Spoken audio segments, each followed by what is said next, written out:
quarter. Cedric Pelayo misses on the 3. Whistle going against Lester. San Juan? Yeah, Yeah. Lester Reyes of San San Juan. Juan. And again, really strong finish here by San Juan to close out the third. Kahit maganda din yung simula nung Davao sa quarter na yun, thanks to Eman Calo. What was really impressive is that, remember, San Juan was already over the limit halfway to that quarter. They made their stand. They didn't give up too many free throws. They were able to score and take the lead. You know, if San Juan goes on a run in the next 3 to 4 minutes, and they go on winning this game to tie the series, you can go back to that last-minute run to end the third. Sometimes yung mga malalayong ganon, it sets up yung conclusion ng laro. But a big basket right there by Davao to tie this game. And that's a almost 6-minute stretch na hindi sila nakascore. And now tied at 52. Ayon. Gusto Pelayo, play broken up by Terzo. Masyadong dikit silang dalawa ni Wamar doon sa gilid. As they were trying to space the floor. Itong San Juan, which I think they're doing a lot better, especially compared to the second half of yesterday. No, nahahanap nila talaga yung mga libre with the anticipation, especially when Ayon goes to his ISO plays. Inbound for the Knights. Alley-oop. Ayun na naman. And, Mike Ayon. That's a textbook. Yep. Mastered by the Knights. Textbook play. It's also a textbook response by the Davao bench. Napapakamot na lang. Almost the steal. Napapakamot sa ulo. Kasi, I can pretty much relay what it means. Kumbaga, pinakita na namin sa inyo to eh. Ito ginagawa ng San Juan eh. Diba? Just poor communication right there. And a player like Richard Albo who doesn't get a lot of time on the court often, easily exploited there sa sitwasyon na yun. Here's Pelayo.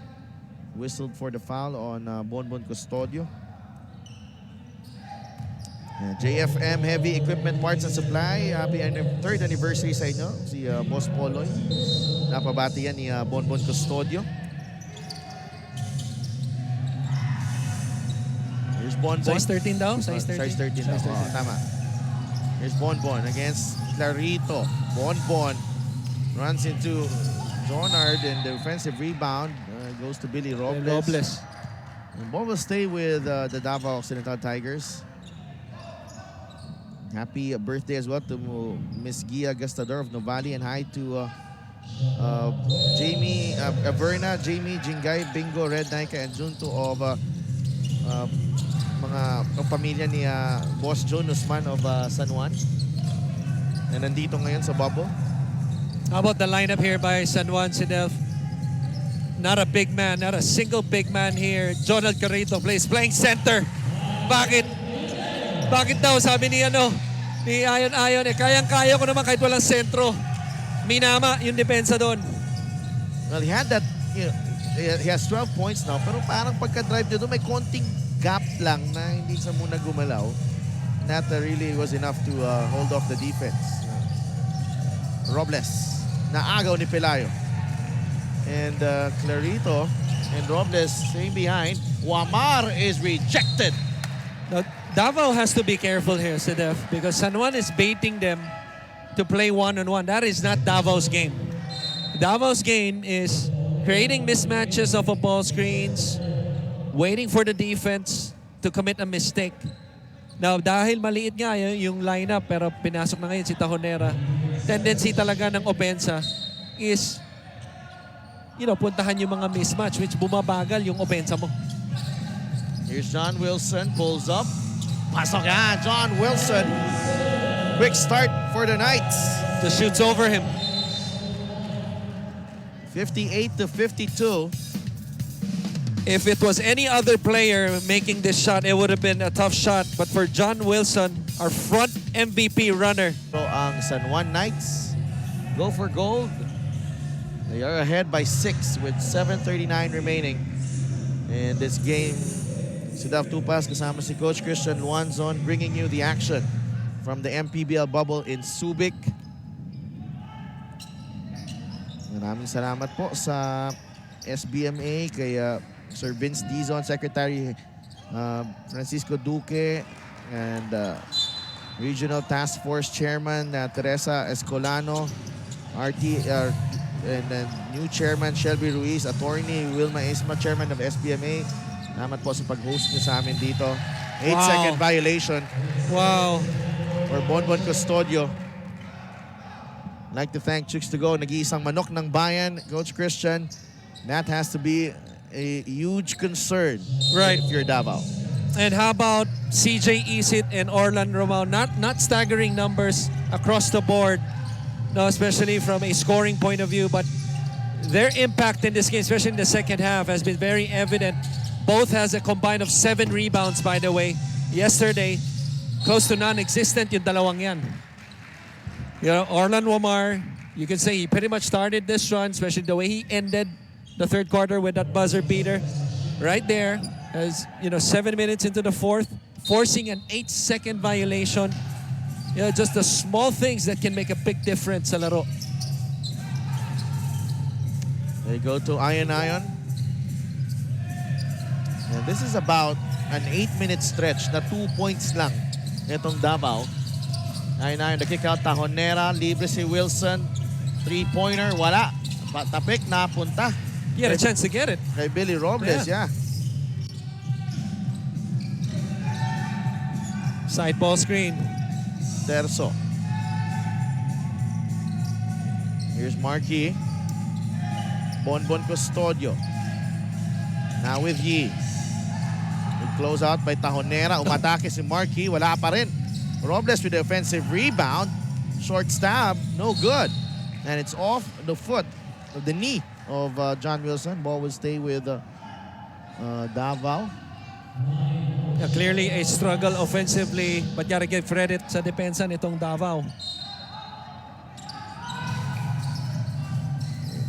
Marquis, again, rekindling that matchup with Tajonera. Step back jumper, Marquis. No. Tapik, napunta kay Clarito. The San Juan Knights have the basketball. Wouldn't be surprised if in the next 30 or 1 minute, ipasok na ni Coach Don Dulay si Eman Calo, who had a great third quarter and has scored 16 points on 11 shots. And Mike Ion on attack mode again. Nakakuha siya ng foul doon as he will troop to the line with 2 more free throws. 6 minutes and 5 seconds remaining in this ball game. Scoring less so far itong si Mike Ion, but it doesn't mean he's not playing well. His presence alone is enough to draw the defense. But we talked about this in the pregame. The other guys are stepping up for them. Hindi lang pwede yung tatlo, no? Yung big three nila na si Wilson Ion and si Larry Rodriguez. And 2 for 2 para kay Mike Ion. Those free throws were brought to you by Chooks to Go. 100% zero antibiotics. Yan ang nag-iisang manok ni Pacman. So balik Matik. na. Oo, balik na sa laro si Eman Calo here. 2-1. Terzo. Last touch on Mike Ion. 17 to shoot para sa Davao. Staring at an 8-point deficit. And this is now a 17-2 run in the last 9 minutes para sa Knights. Let's see if they can duplicate what they did yesterday. You know, they were down pretty much by this number. Calo, as he just came in, takes a shot right there, well contested. That's a foul on Eman. A little bit cold off the bench there, Eman Calo. Right. I thought he didn't have his feet set. And, you know, that led to the rush shot. There he is trying to poke that ball away from Wamar. Napituan ng foul. Just the second team foul on Davao, though.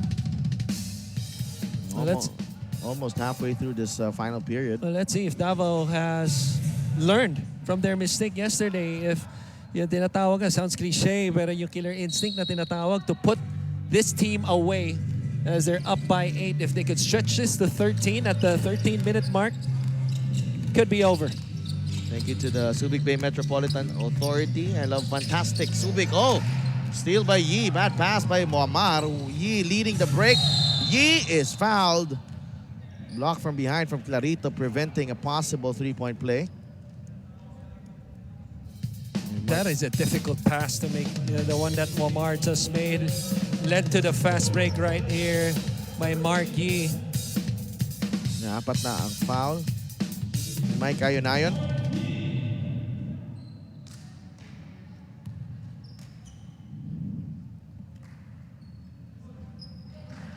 First free throw is good for Mark Yi.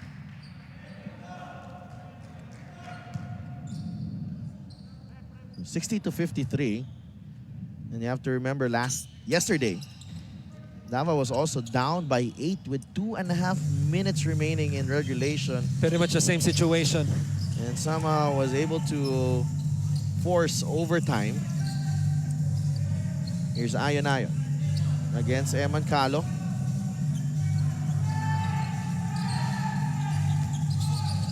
Mike.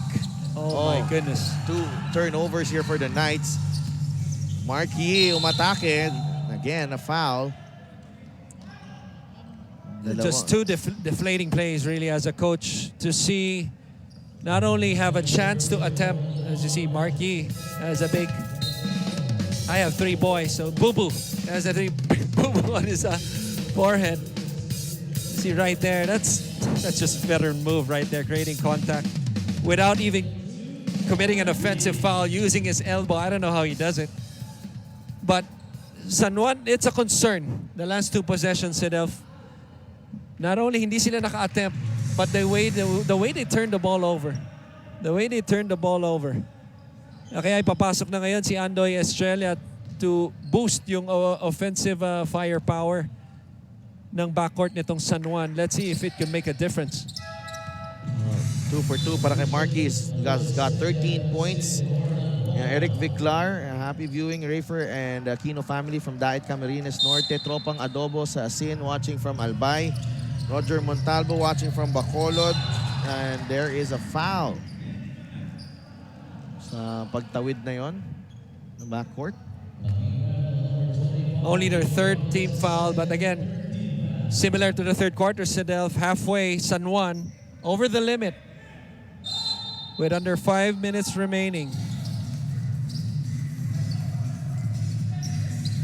Maraming salamat sa Go for Gold for supporting our Filipino athletes. Andoy Estrella with the basketball. Kakuha ng natapik ni Terzo doon. Leads to a steal. Can Clarito save it? Yes, he does to CJ Isit. 3 straight turnovers. Let's see if they can make up for that in this possession. Not a lot of body movement on the floor for the white shirts. They get into their offense late. 8 seconds remaining. Isit now with Larry. Has to spin away from the D. Short ng kanyang tira. Wilson on the second chance. Oh my goodness. 3-pointer para kay John Wilson. Back breaker. Confidence booster naman para sa San Juan. Offense going nowhere. Extra possession leads to Wilson. Wow. Wow. Was that a backcourt violation? I thought it was. Happened right in front of us. I thought it was. Yi. Alangan. Oh, great defense there by San Juan. 2 seconds remaining in the shot clock. Let's take a look. Oh, no, this was the extra possession. That's a great, quick kick out by Andoy. Easy offensive rebound. Easy shot by John Wilson. Jumper by Billy Robles. That's short. Iba nakuha ni Larry Rodriguez. San Juan almost in the same situation as Game 1. Can they close it out? Maraming salamat sa Chooks to Go. Nag-iisang manok ng bayan. Garantisadong 0 antibiotics. Estrella. Walk. It's a travel. Another turnover. And Senator Jinggoy is just livid on the sidelines. Completely understand it. Pabati din ang ating good commissioner, ang Orcas and CP Farm Business Partnership. Na taga-Uste, kasama din dyan. Francis Arriera. Go Uste. Yeah. Go Uste. Francis Aliera, former teammate. Mr. Inspector Gadget. Oh, Marquis could not make the tip in. Robles, brute strength. Look at them go here. Hey. Such intensity of this championship series. Gotta love it. Ayan na, oh. Kanina, a step below the sideline itong si Kuya Rudy. Ngayon, nasa loob na. Battle for the loose ball here. You know, these guys, they have every right to get that basketball. Especially sa sitwasyon na yun. Isang taong ka nag-antay. 2 linggo kang in isolation. Yan na yun. Yan na yung katumbas. Calo, three-pointer. Pasok yan, Eman Calo. Coming alive in the second half. 19 big points para kay Eman Calo. Puts Davao to within 5. Big shot by Eman. He's had a great game. 63 to 58. Calo ang nakabantay kay Ayon-Ayon ngayon. That's a foul. That's a foul. That's a foul, Marquis. Same thing. You have to be smarter than that. That's an uncharacteristic play, especially at this point. But here's another look once again. Eman Calo. Rarely do you see this kind of three from Eman. Off a breakdown move. That's right between the eyes. And Mike Ayon-Ayon, some concern here. Tamaan yata yung maybe yung balikat ni Marquis doon sa tuhod niya, no? Wow! It's a sportsmanlike foul.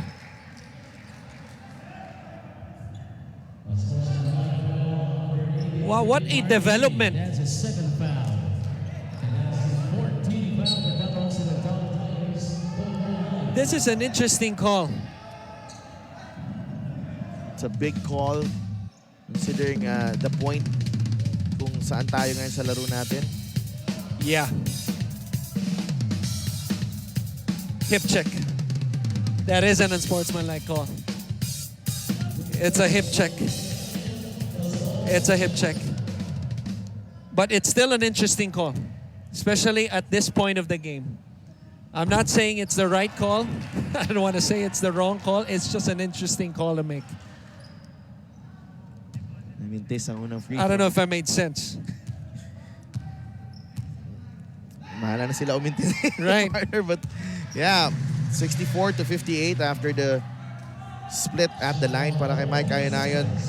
Ball stays with San Juan, 2.5 minutes remaining. Like, let me make a case for that. Kasi usually you do that pag may momentum yung offensive player, which wala masyado, medyo patay yung energy niya, no?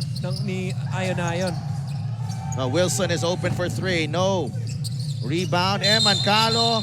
He is fouled by Jonar Clarito. Pupunta sa linya si Eman Calo.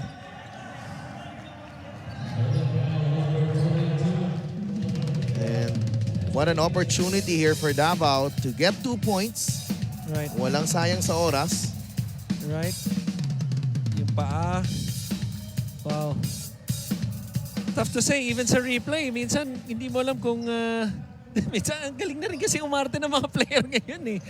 Di ba? It's part of the gamesmanship aspect ng basketball. Di ba? And I mean, we also see this, you know, in the NBA. Di ba? Si Lebron nga, na-warningan just a month ago about that, di ba? So, yung judgment ng officials, critical, no? Especially at this point.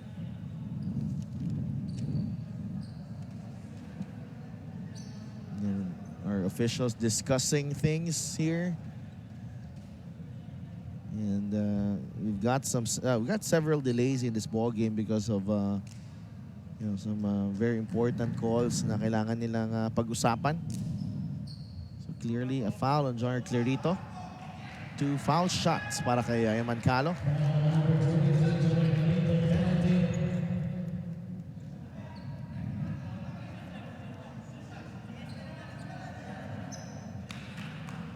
sa penalty na.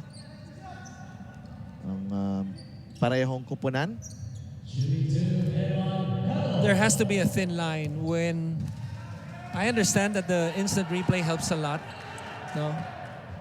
Especially in crucial situations, but I think there has to be a thin line when and when not to use it. Nasisira yung flow ng laro. Yeah. And that was like the 1,000th times in today's game na nag-replay tayo. And Eman Calo makes it a 4-point game. San Juan calls timeout.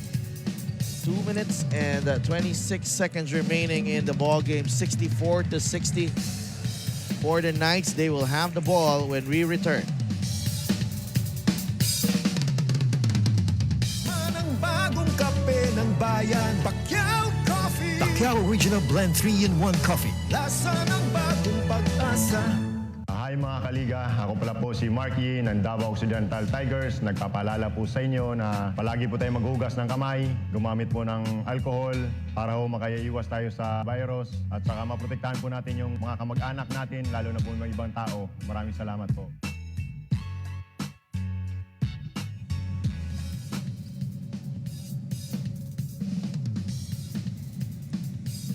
Back inside the Subic Bay Gym for Game 2 of your Chooks to Go National Finals. Eman Calo putting on a show here in the second half. 21 points, 15 coming dito sa ikalawang yugto ng ating laro.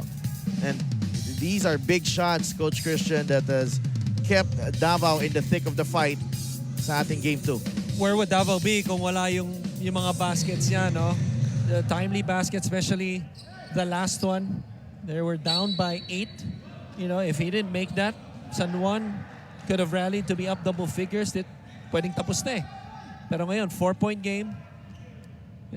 San Juan with a possession coming, obviously a big stop for Davao to defend without fouling. It's both teams over the limit. Ayon. Able to cross half court. Maraming salamat sa Go for Gold for supporting our Filipino athletes. Holding on to that hamstring is Mike Ayon. CJ Isit. Larry Rodriguez nakapwesto. There's 4 seconds in the shot clock. They have to go now. Clarito for 3. No good. Custodio with a rebound. Big stop by Davao. Robles has it. Balik muna kay Ludovice. Ivan setting the table para dito sa Tigers. Ludovice goes left. Looking for a friend. Palpalang inabot from CJ Isit.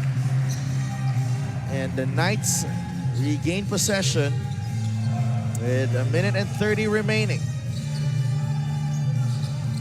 Isit. Back to Larry Rodriguez. Jumper is good. Larry Rodriguez extends the lead to 6. Pakilala nyo to si Larry, napakatahimik na tao. Sa laro, ganun din. Ang diferensya, inside the court, he's just a silent assassin. Especially from 17 to 18 feet. And specialty of the house para kay Larry Rodriguez. So 6 points down itong Davao. And again, may I remind you, almost in a similar position as yesterday's ball game. Similar, yes. The only difference, Sidelf, is that at this point, yesterday, Davao had momentum. They were down, they were playing catch up. You could just feel that it was going into overtime. But in this possession, kanino manggagaling yung opensa para sa Davao to create a shot? Here's Bonbon Custodio. 3-pointer, short. Calo with offensive rebound.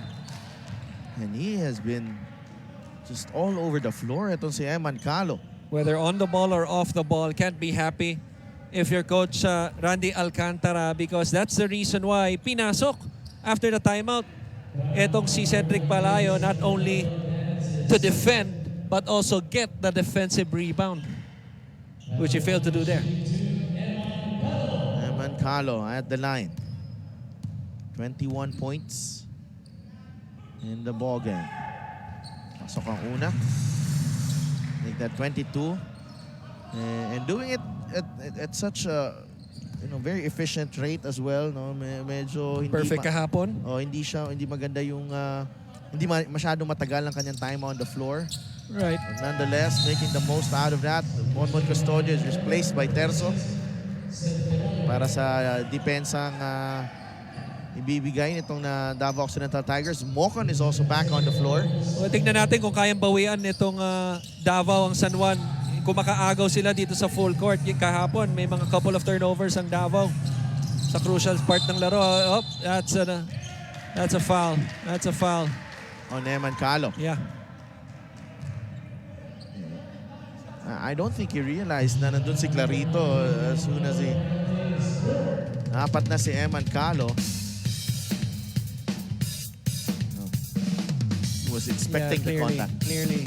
And then Clarito was just looking at the official. And then just begging him with his eyes. Naipito yun. And Clarito, crucial free throws here.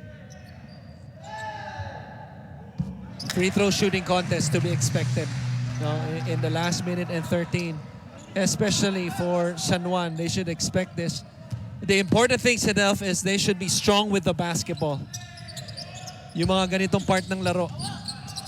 1 for 2. Offensive rebound, but a turnover. Rodriguez threw that ball away. 62-67. Davao with a chance to make it a one-possession game. Terzo. Oh, steal by Isit. That's okay. But recovered by Marquis. Robles. Mocon fires. No. Agawan sa bola ends up with John Wilson. And a foul. Nandun yung chance eh. Oh. Nandun yung chance. Even after almost it was a turnover since CJ Isit was able to get it two hands on the basketball. He did the right thing throwing it to the other side of the court. Mocon with a good look, even with a full 24. Would have been big. Kung pumasok na it was good line. Here's John Wilson. Mindes ang unang free throw.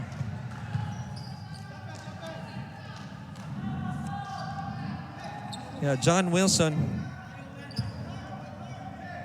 for the season is an 82% free throw shooter. Splits this pair.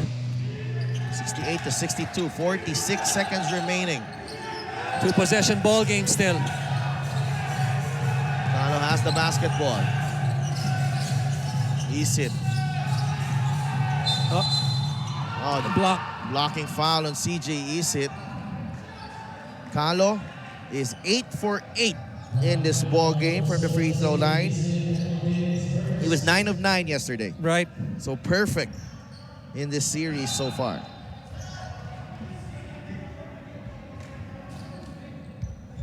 to 62. Well, let's see if he could stay perfect. Not only perfect, but obviously much needed points on the board. Para maging apat na lang ito. And what you like about that situation with Davao, hindi masyado kumain ng oras. So even after these free throws, especially if he makes it, they don't need to foul. They don't need to foul. Both teams in the penalty. 68-63.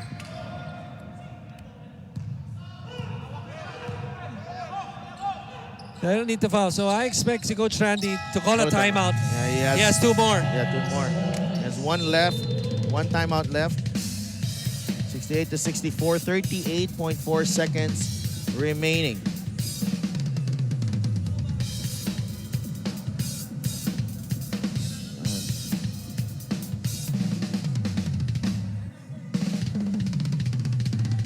San Juan will have the basketball. Coach Christian, what are the chances here of Davao still coming back here? And as for San Juan, they just have to take care of the ball, which they failed to do yesterday. Take care of the ball, make their free throws. Okay? Interesting decision once again, tulad ng kahapon. Since it's a timeout by San Juan, do you inbound half court or you go full court? Yesterday they chose full with 24 seconds remaining. Now you have 38. If you inbound full, you get a full shot clock of 24. You inbound half, it's down to 14. So let's see kung ano naman maging decision ngayon ni Coach Randy. Next, you inbound the basketball. Sabi mo you be strong with the basketball. Who receives it? So Davao, on the other hand, has to dictate that kung kanino pupunta ang bola with the least chance of that player making their free throws. So interesting kung sino ang ipapasok ni They're gonna go half court. Coach Randy. So that leaves Shot clock to 14. 14 in the shot clock. Ayon, Wilson, Rodriguez, Clarito, and Isit, the 5 on the floor for the Knights. They're gonna look for Wilson. Rodriguez receives the basketball, double team. Oh my. Yeah, that's a turnover. That's a turnover. That's a turnover once again. Happened right in front of us. Once again. Kitang-kita yun. Now, here's the thing. Ito yung pinag-uusapan natin. I hope they don't replay this anymore. The official was right there. Let's play basketball. There you go. There you go. But if San Juan gets away with the win, it was a travel even. It was a travel even. So take your pick, either traveling or outside. Well, let's see if Davao can capitalize. Critical possession here. Oh as well. my. Dangerous pass. Wow, it was. Here's Carlo. Bounce pass to Yi. Blocked What a by block. Larry. Yi gets it back inside. No. Long rebound. Robles to Terzo. Back to Robles. Carlo is open. The extra pass. Mocon for 3. No good. Agawan sa bola. Natapik ni Mike Ayon. We have 11 seconds remaining. And all the chances. Again, tama. Davao. Lahat nandun, no? And failing to secure the defensive rebound is San Juan. And I was really surprised Eman Carlo did not pull the trigger on that shot and gave it up to Mocon. I wasn't. I thought it was the better play. Marquis. They need to attack quickly here. Yi against Larry Rodriguez. Marquis binigay kay Carlo sa ilalim. He draws the foul, but that leaves us with 2.6 seconds remaining. Should be a miss on the second one. Make the first, and then miss the second. And then you gotta tap it out. Like a Vlade Divac to Robert Horry type of play. It's a tap out, and then somebody's wide open if you're Davao for an overtime. But that, ang hirap ng sequence na yon with less than 3 seconds remaining. Yeah. And Eman Carlo stays perfect at the line. Now, 11 of 11 si Eman Carlo. Clearly, he's gonna finish the night na hindi perfecto ang kanyang perfect. He has to miss this one. Has to sacrifice Yeah. that perfect record.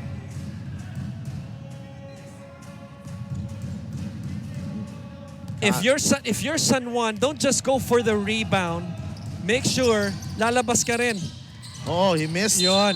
But the rebound goes to Jonard Clarito. And that should do it. Umikot kasi yung bola sa ring eh. Pag umikot yung bola sa ring, yung bounce niya mas mahina. You know, obviously, the intention to miss was there. The shot was a little bit sharp. Pero umikot sa ring eh. Kaya sakto kay Clarito instead na maging malakas yung bounce. And the San Juan Knights